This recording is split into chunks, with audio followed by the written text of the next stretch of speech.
숨막히는 동아시아의 상황. 미국은 중국을 압박하기 위해 오커스 동맹을 맺으며 호주의 핵잠수함을 약속했습니다. 그런데 그 덕분에 한국이 오랜 수건이었던 핵을 보유할 수 있게 되었는데요. 심지어 미국에서도 한국의 핵을 보유하는 것에 반대하지 않아야 한다는 말까지 나오고 있습니다. 워싱턴 정계에서도 심각하게 논의될 정도라고 하는데요. 대체 어떻게 된 일인지 지금부터 자세하게 설명해 드리겠습니다. 제2차 세계대전 히로시마와 나가사키에 떨어진 핵 두 방은 오래 지속되던 세계대전을 순식간에 종결했습니다. 반자의 정신을 강조하면서 미국과의 전투를 지속했던 일본이 바로 꼬리를 내릴 정도로 핵의 위력은 확실합니다. 지금도 핵의 위험만큼 무서운 존재는 없다고 해도 과언이 아닙니다. 많은 국가들이 핵을 보유하기에 나섰지만 지금은 핵을 만드는 것도 이를 보유하는 것도 힘든 상황입니다.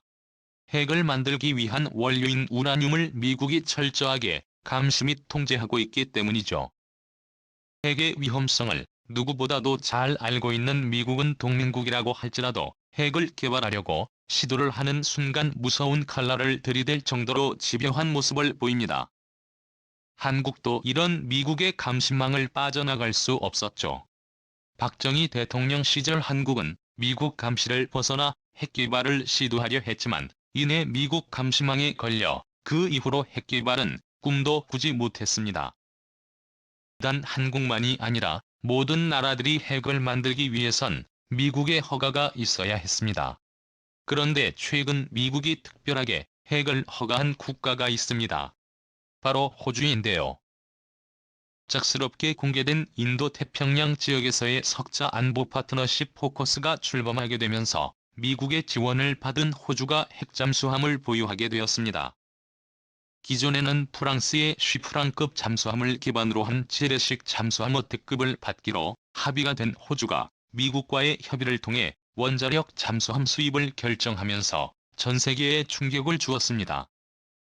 총 77조에 해당하는 핵잠수함 사업을 놓친 프랑스는 호주의 태도에 분노하며 미국에게 외교적 분노를 표출하는 사태가 일어났으며 한국 역시 호주가 핵잠수함을 보유하게 되면서 당황한 기색을 감출 수 없었는데요.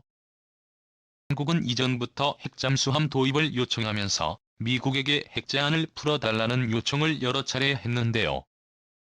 그러나 그때마다 미국은 한국도 예외가 없다고 말하며 핵개발로 이어질 수 있는 핵잠수함 도입을 반대했습니다.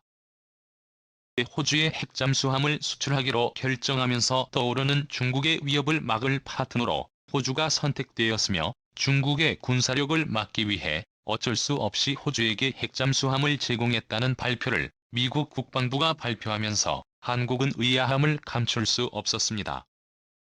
중국을 억제할 수 있는 최중요 군사 파트너인 한국을 지나치고 호주의 핵잠수함을 제공하는 것은 이치에 맞지 않는 상황.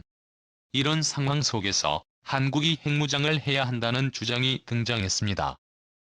다트머스대 국제학센터의 제니퍼 린드 교수와 데릴 프레스 교수는 워싱턴 포스트에 한국의 핵무장에 대한 내용을 기고합니다.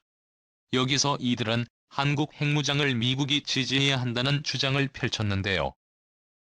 코스의 출범과 중국의 부상 그리고 흔들리는 한미동맹에 있어 미국이 선제적으로 한국과의 관계를 회복할 필요가 있다고 말하며 특히 최근 북한의 불안한 움직임에도 초점을 맞출 필요가 있다고 역설합니다.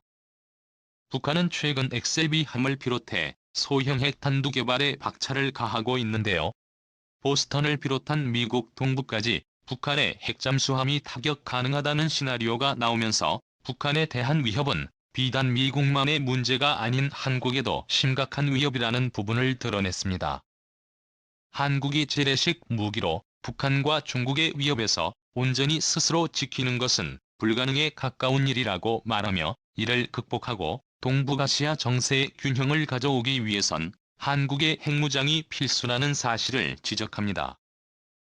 워싱턴 정계는 물론이고 미국의 주요 정치인들이 한국 핵무장에 깜짝 놀라며 핵 확산 금지 조약에 가입한 한국은 핵무기 개발을 할 수 없다는 사실을 지적했는데요. 이들은 사설을 통해 한국의 핵무기 개발은 정당화될 수 있다고 말했는데요.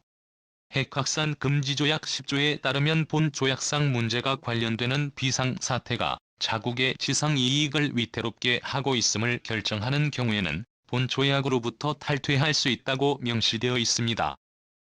북한이 핵무기로 위협하고 있고 중국이 한국에 위협을 가하는 상황이라면 충분히 탈퇴할 수 있는 여건이라 볼 수 있으며, 한국이 조약을 탈퇴하고 핵무기를 독자 개발하는 것에는 어떠한 문제가 없다고 말했죠. 한국이 핵을 보유하는 것은 시간 문제나 다름이 없습니다. 기술적으로 한국은 XLBN 발사를 성공시켰으며 원자력 발전소를 운영했던 경험이 있기에 핵처리 기술에 있어서도 문외한은 아닙니다. 지적인 여건이 확보되지 않아서 핵 보유가 불가능했던 상황.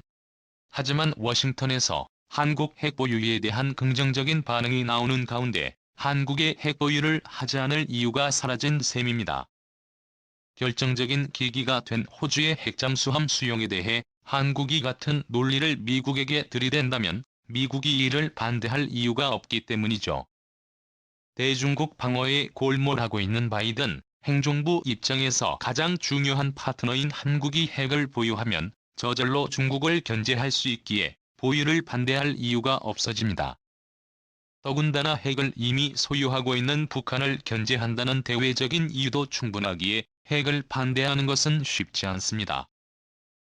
에게 특별한 사유로 허가해 주었다고 얘기한 만큼 한국도 예외적으로 핵 처리에 있어 관용적으로 받아줄 수 있기 때문입니다. 미국에 위치한 싱크탱크인 아시아 태평양 핵비확산 군중 리더십 네트워크는 보고서를 통해 핵 추진 잠수함 기술을 지원한 미국의 결정은 최악의 수라는 평가를 내리며 한국의 핵미사일을 보유하는 것을 막을 명분이 사라졌다고 분석한 바 있는데요. 미국 입장에서는 한국에게 핵미사일 보유를 허가하지 않을 이유가 없게 된 것입니다. 일본 정부는 현재 돌아가고 있는 상황에 충격을 받았다고 하는데요. 설마 했던 한국의 핵 보유가 가시화되면서 일본 정부는 다급해졌다고 합니다. 국방회의를 비밀리에 열면서 한국의 핵 보유 가능성을 검토하고 이를 막을 방법을 찾고 있다고 하는데요. 하지만 한국이 핵을 보유하는 것을 막을 명분이 없기에 어찌할 바를 모르고 있는 상황입니다. 과연 한국은 핵 보유국으로 거듭나 동북아시아 질서에 큰 파란을 가져올 수 있을까요? 한국의 미래가 창창히 열리길 바라며 한국이 핵을 소유해 그 누구도 함부로 하지 못하는 국가로 거듭나길 기원하겠습니다. 시청해주셔서 감사합니다.